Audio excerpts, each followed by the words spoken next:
This is Wendy and Paulina, and I'm Caroline, a Lowe's Red Vest associate.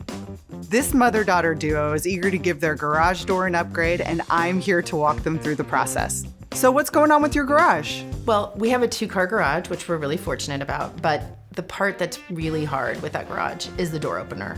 Every time someone leaves early for something like yoga or work, it just wakes me up because my room is so close to the garage. So we're looking for something that's a lot quieter. It usually starts and it's just like, And then jingle, jingle, jingle, that has all that clanging, clinging stuff, and then it goes,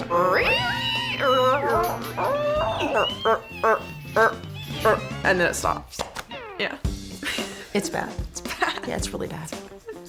Have you thought about replacing it? Automatic garage door openers are pretty DIY friendly. We've never really done any mechanical DIY projects, only really cosmetic upgrades, like painting my room. So this would be like a new challenge for us, for sure. With support, maybe we could give it a try. I think we could do it. Yeah, let's do it. Don't worry, I'll be there every step of the way. Let's get started. This is how to install a belt drive garage door opener with real customers guided by a real Lowe's Red Vest associate. Here's a look at some of the tools and materials that Wendy and Paulina will need for this project.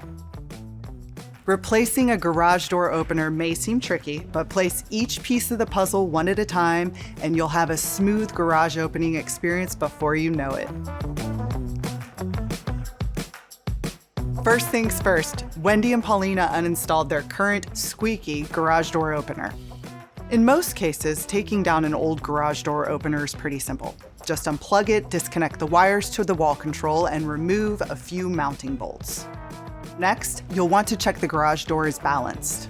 Lift the door about 3 to 4 feet.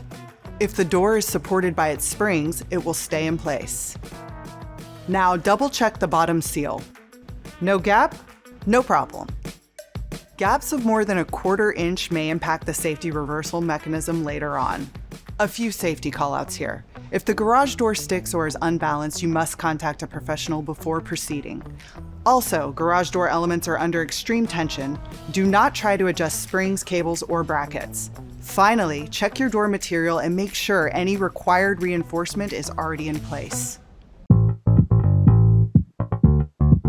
Start by placing the rail pieces in a straight line from the center of the garage door. Make sure the first piece has a yellow sticker facing up. This will be important later on. Add the garage door motor unit at the end of the line and attach the rail pieces together by sliding the tapered ends of each piece into the larger ends. Don't attach the end piece to the motor unit just yet. We have to put the trolley on first. Grab the trolley and a screwdriver. Put the screwdriver into the second to last rail piece to create a temporary stop. Slide the trolley onto the rail and make sure the release handle is pointing away from the screwdriver towards the motor unit. Now, locate the end piece of the rail, the U-bracket, and slide it into the garage door opener end of the rail. Attach with a 1/4 20 by 1 and 3/4 inch bolt. Next, attach the nuts on the top of the unit to the end of the rail. Hand tighten and then use a socket wrench for the final turn. Next, take the garage door belt to the other end of the rail and feed it through that rectangular window next to the yellow sticker. Insert the idler pulley into the slot and secure with a bolt and washer. A socket wrench is a great way to finish it off. Bring the rest of the belt to the other end of the rail and wrap it around the sprocket. Make sure the rib side of the belt is facing in.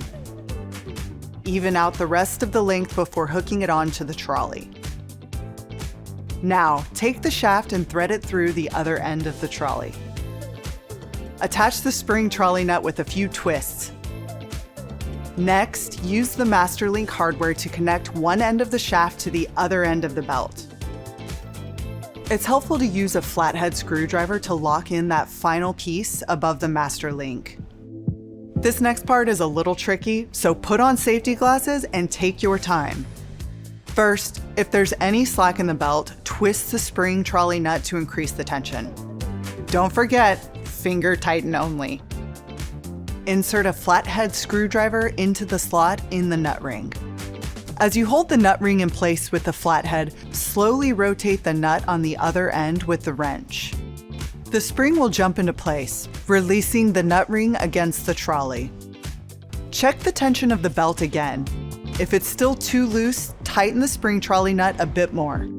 Now you can remove that screwdriver. Only a few more small steps before we move on to installation. Lift and bend the tab near the yellow sticker to 90 degrees. This will lock the rail sections together. Next, take out the bolts from the top of the motor unit and use them to secure the belt cap retainer over the sprocket. Since this is a replacement, the header and support brackets are already in place. For first-time installs, follow the manual for additional steps. Grab a ladder to support the motor. Lift it into place, set the rail near the header bracket, and then pin it on and lock it in with the ring. Time to connect the brackets to the garage door motor. To do this, you'll use the hex bolts, lock washers, and nuts. Wendy and Paulina are reusing the brackets from their previous garage door opener since they're in good condition. Adjust the support brackets so they are the correct width for the new garage door opener. And then let's check the height. You need at least 1/2 inch of clearance between the door and the rail. Now, close the door and secure the motor unit to the bracket at the proper width and height. Don't forget to install the light bulbs while you still have that ladder in place.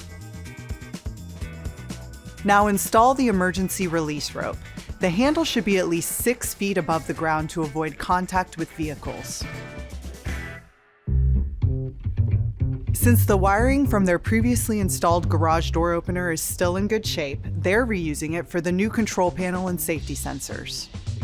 Simply screw in the white wire to the white circuit and the red wire to the red circuit. The panel must be mounted within sight of the garage door and at least 5 feet above the floor. This will keep it out of reach of kids and pets. And don't forget to post the warning labels near the control panel and on the inside of the garage door. With the motor unplugged, pop off the side panel, connect the battery wires, and screw the panel back on. With the motor still unplugged, use the garage door opener remote to test out the battery.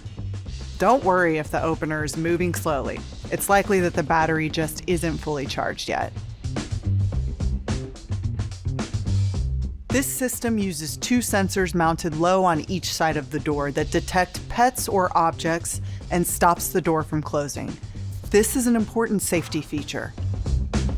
Reconnect the existing wiring by pressing the terminal tabs with a small flathead and matching the wires. Red to red, white to white, and the sensor wire into the gray terminal.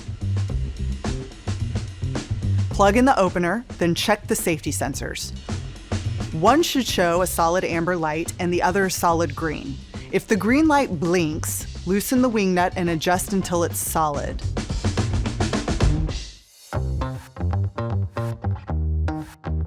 Because door profiles and travel limits vary by model and manufacturer, follow the specific steps outlined in your owner's manual. Once you're done with that, it's time to test the safety reversal system. Place a spare piece of wood under where the garage door will close. It should stop and reopen once it makes contact with the wood. Now try it with something that moves, like a ball. If either test fails, reset the open and close settings.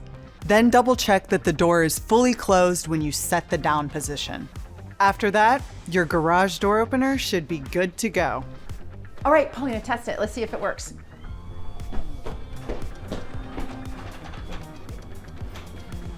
I think Looks it should be good. ready. Oh my gosh. Yeah.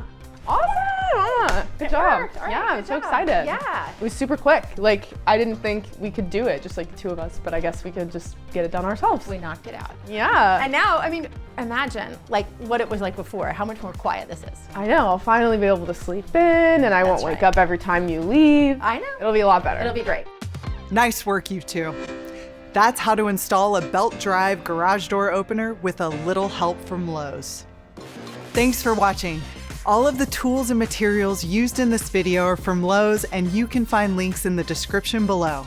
Be sure to like this video and subscribe for more how-tos like this one. And leave a comment below to let us know what you think about this belt drive garage door opener installation.